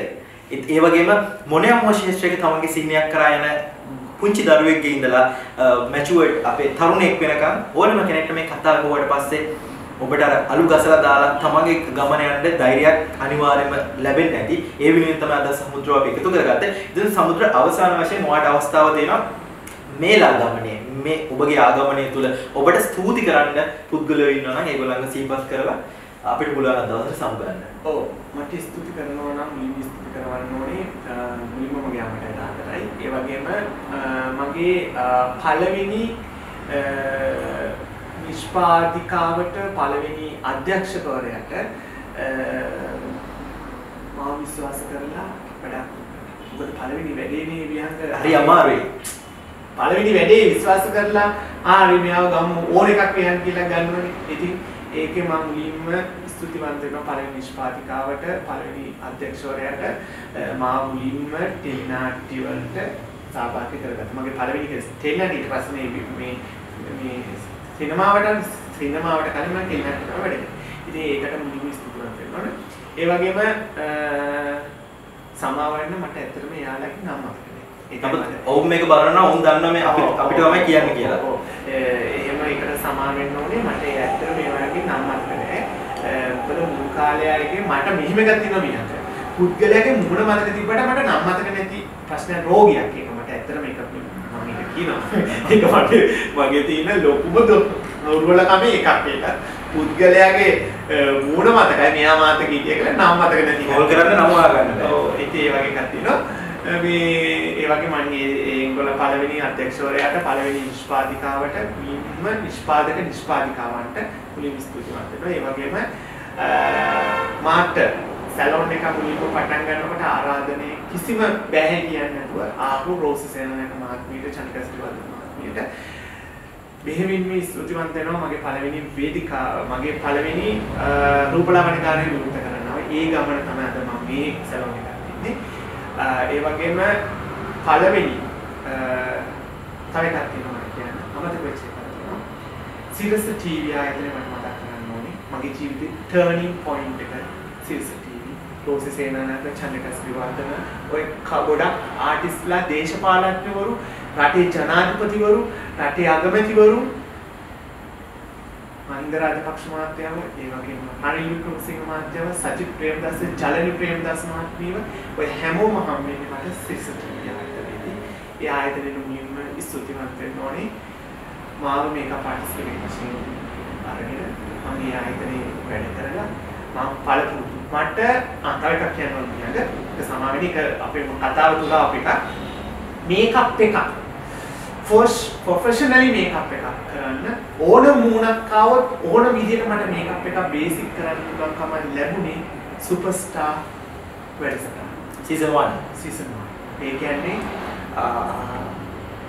අජිත් බණ්ඩාරලා ෂෙහන් මීරන්ඩලා දීකරේ කමල් අද්දරාජ්ජි ප්‍රසන්ට් ඒකෙදි උනේ මුළු ළමයි ඒකේ ඉච්ච ලොකුවට හිටියේ 10 ගානක් දුකදී ඒකේ ඔඩිෂන් එකේ ඒ එන ළමයි ඔක්කොම මේකප් කරන්න. ඉතින් දැන් එන ළමයි කවුද කියලා දන්නේ එනවා මේකප් කරනවා යවනවා. ඒවනවා ඉතින් ඒකෙදි අපි තීන බඩු වලින් කොමින් හරි ටෝන් එකක් හදලා යවනවා.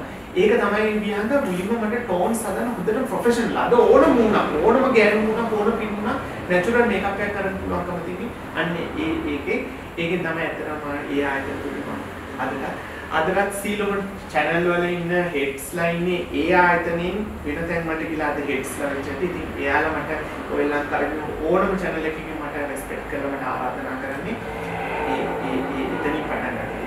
ඉතින් ඇත්තටම කියනවා නම් මුලින්ම ඒ ආයතනයට ස්තුතිවන්ත වෙනවා මම පාටිසිපේට් වශයෙන් වැඩ කරා. ඊට පස්සේ මගේ ජීවිතේ ටෙලිනාටි රංගන ශිල්පී ශිල්පිනියන් මේ හැමෝම අද මගේ ආයතනයට එනවා. හැබැයි මගේ එක දුරවටකමක් තියෙනවා. එයාලත් එක සෙල්ෆි ගාලා මම Facebook එකේ පබ්ලිසිටි කරනවා. ඉතින් මම පබ්ලිසිටි එක අඩු වෙලා තියෙන්නේ ප්‍රධාන ඒක.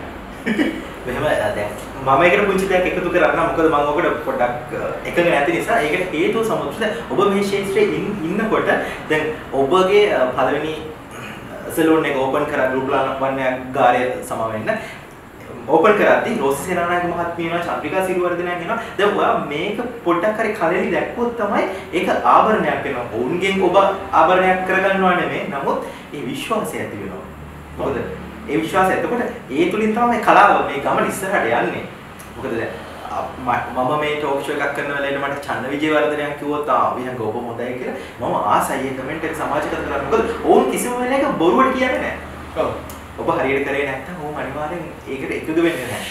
ඒ නිසා අපි ආරාධනා කරනවා ඒ ගමනත් ඉස්සරහට යන්න. මොකද ඒක හොඳ දෙයක්. මොකද ඔබ ශාස්ත්‍රයේ නිවැරදි ගමනක් යන කෙනෙක් විදිහට ඒක කළ යුතුයි. ඔව්. ඒත් මම කුංචි ආරාධනාවක්. ඒකට මම වැඩි එච්චර මම ආස නැහැ. මම ඉතින් ආවා මගේ වැඩක් කරගෙන ඉතල පිට වෙනවා. ඉතින් මම සමහර වෙලාවට ලස්සනටම වැඩක් කරපු යාළ ලස්සන සාරේ කරන ලස්සනම මම ෆොටෝ එක කරලා මගේ ළඟ තියාගන්න. ඒ හරියට මම දේවල් කරන්නේ. ඉතින් ඇත්තට වශයෙන්ම කියනවා නම් ඒක තමයි මම කියන චරිතය. ඉතින් සමුද්‍ර බෙහෙවින් ස්තුතියි අපි සමග සම්බන්ධ වුණාට.